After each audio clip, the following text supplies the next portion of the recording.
Bentang-benta ang hamon ngayong magpapasko. Pero sa mga nagtitipid, pwedeng bumili naman ng tingi-tingi. Live mula sa Quiapo, Maynila, nasa frontline na balitang yan si Kari Kaitor. Kari, magkano na ngayon ang hamon dyan?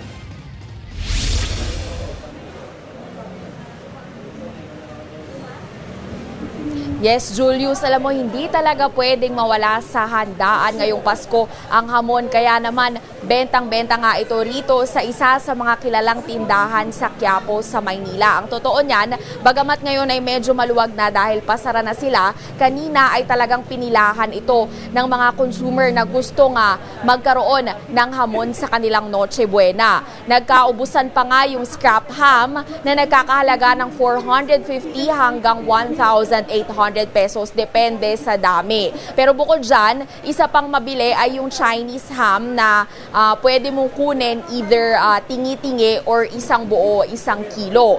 Ang presyo naman yan, ang pre-sliced o yung mga nakahati na, ay nasa 470 hanggang 2,000 pesos. Depende rin sa dami. Merong 1/4, 1/2 o di kaya naman ay isang kilo. At meron din yung bone-in ham na nagkakahalaga naman ng 1,920 pesos para sa isang kilo.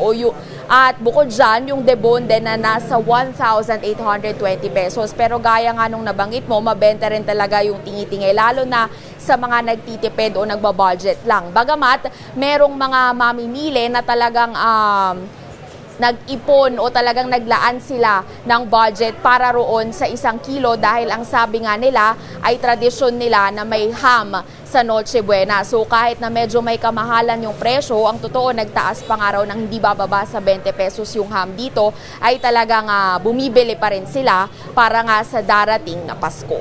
Yan muna para sa latest. Balik sa'yo, Julius. Maraming salamat, Kari Kaitor. Mga kapatid, Julius Babaw po.